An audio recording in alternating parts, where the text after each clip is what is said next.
Hello guys, good morning. Welcome to my channel. এখন বাজে সকাল ৯টা আর আমি শুরু করে দিয়েছি ব্লগ। চলুন প্রথমে বাইরেটা দেখাই। খুব ঝলমলে রোদ উঠেছে। আচ্ছা, লে লে লে লে লে লাও লাও গো, লুচি তাও, এলাও লুচি তাও, ধরো, খাও রুটি, খাও রুটি, খাও, খাবে না?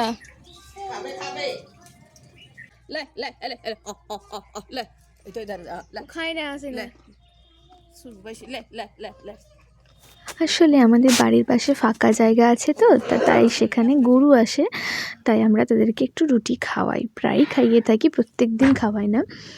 আর এটা আমার গাছের অ্যালোভেরা। আমি ইউজ করি অ্যালোভেরা, স্কিনে অ্যাপ্লাই করি, আবার হেয়ারেও অ্যাপ্লাই করি। আমার খুব উপকার হয় এটা ব্যবহার করে, অ্যালোভেরাটা ব্যবহার করে। এটা হচ্ছে নারকেল তেল, cold pressed, pure cold pressed নারকেল তেল। আমি স্কিনে ব্যবহার করি এটা, চুলে খুব কম। আর এটা হচ্ছে চুলে ব্যবহার করি, এটা একটু হট প্রেসড। আর আমার আলু গাছ কয়েকটা লাগিয়েছিলাম, সেটা একটু দেখাচ্ছি এখন। আমার গাছ লাগাতে খুব ভালো লাগে, বিশেষ করে ফুলের গাছ। আর অ্যালোভেরা গাছ আমি পার্সোনাল কেয়ারের জন্য লাগিয়ে রেখেছি। হেয়ার কেয়ার আর স্কিনের যত্নে আমি এগুলো ব্যবহার করে থাকি। এটা কারি পাতা ছিল।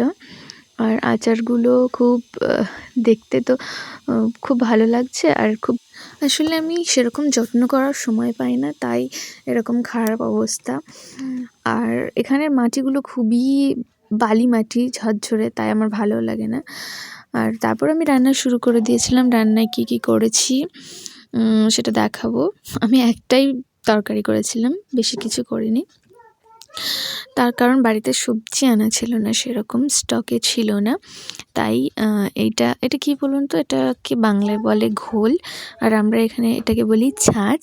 এটা আমরা শুধু নুন এবং একটু মশলা দিয়েও খাই, আবার এটাকে রান্না করেও খাই। এই যে রান্না করেছি, ওপরে এগুলো হচ্ছে পকোড়া, কারি পকোড়া বলে এটাকে। ওপরে ধনেপাতা দিয়ে হালকা করে মানে গার্নিশ করেছিলাম, খুব সুন্দর লাগছিল দেখতে।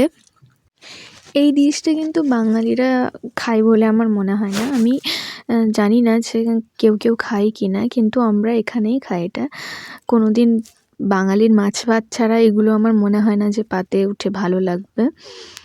আর এখানে আমরা কীভাবে মশলা রাখি, সেই মশলাগুলো একটু করে দেখিয়ে দিচ্ছি। ওপরে কিন্তু আচার থাকে তোলা। আর তারপরে শুরু করব আমার লিপ বাম, বিট জুস দিয়ে বানানো। ওটা লিপস্টিকের মতোই রং হয়েছিল, খুব গাঢ়। সেটা তো আপনারা দেখতেই পাবেন কতটা সুন্দর লাগছিল দেখতে। আর যেহেতু আমার ব্রাউন স্কিন টোন, তাই আমার ঠোঁটে এই রংটা খুব ভালো মানিয়েছে। আর যারা ফর্সা তাদেরকে তো ভালো লাগবেই, কিন্তু যাদের গায়ের রং একটু ব্রাউন বা ডার্ক, তাদেরকেও খুব ভালো মানাবে। আমি প্রথমে জুসটুকু বার করে নিলাম। এটা মিক্সিতে ভালো করে পেস্ট করে বার করলে আরও বেশি রস বেরোতো, কিন্তু আমার সময় ছিল না। আর আমার হাতটা দেখে খুব সুন্দর লাগছিল, রঙটা খুব সুন্দর। আমি ছোট্ট একটা কড়াই বসিয়ে প্রথমে জুসটাকে একটু গরম করে নেব। তার মধ্যে আমি দেব অ্যালোভেরা আর নারকেল তেল। আমি অ্যালোভেরা আর নারকেল তেলের পরিমাণটা খুব অল্প নিয়েছি। অ্যালোভেরাটা আরেকটু দিতে হতো, আর নারকেল তেলের পরিমাণটাও আরেকটু দিতে হতো। তারপর এটাকে আমি ঘন করে নামিয়ে নেব। ঘন করার পর কড়াই অনেকটা লেগে গেছিলো। এই যে আমার যে কনসিস্টেন্সিটা এসেছে। তারপর আমি এটাকে কৌটোর মধ্যে ভরে রেখে দিয়েছিলাম।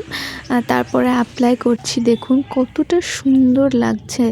এটা ঠোঁটে খুব ভালো লাগছে। আর এটা কিন্তু বেশিক্ষণ থাকবে না, একটু যদি আপনি জল খান বা কোনো খাবার খান তাহলেই চলে যাবে। যতক্ষণ ঠোঁট আনটাচ থাকছে ততক্ষণ এটা ঠিক থাকবে।